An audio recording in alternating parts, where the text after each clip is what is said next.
Well, welcome back into mid-Norfolk, and spring's being greeted here by the first flush of these buttercup yellow little winter aconites.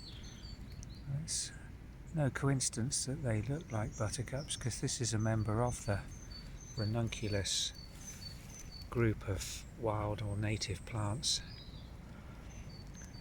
Got to be careful with these if you've got kids, because aconites contain in the little rhizome corms or bulbs quite a lot of a neuro and cardiotoxin aconitum. It's not a problem just handling them, but you don't want to ingest these or eat them or any of their foliage really. The best way to propagate these is actually in the green. They are sold in garden centres in bags of dried bulbs or corns, but the propagation rate from those is really quite low. The best way that these are sold are really in the green when they're at this stage of growth. They're a very versatile little spring flower. They'll be underground for the vast majority of the year, and they'll do their thing at this stage, end of January, beginning of February.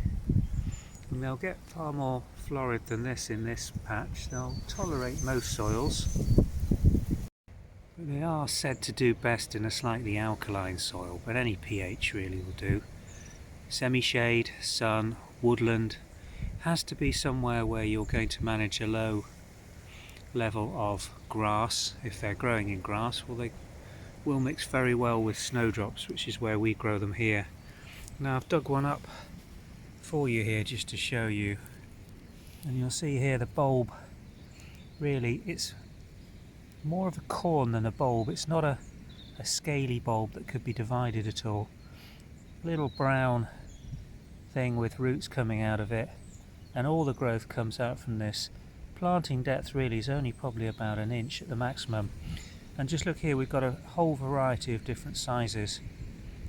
This one that's probably not going to flower this year, and two little ones that are probably seedlings from this parent plant, and it will seed once it's established quite well and spread out and naturalize itself very easily. But if you do want to share these with your friends, then the best time to be able to find them, because the corns are so difficult to actually identify when they're not in growth, is at this time of year. And just to pop those up in a bit of garden soil, and they can be planted back into an area where you'd like to have these, and they will establish quite well, probably flower the next year if you're sharing decent sized bulbs like this. Smaller seedlings will probably take 2 or 3 years to grow on to flowering size, but they will all establish in general garden soil and grow away nicely, and then start propagating themselves by setting seed naturally and spreading that. And this is a time of year to do that if you are wanting to divide and spread your aconites. But as I say, do be very cautious when handling these bulbs, and wash your hands after you've gardened with them.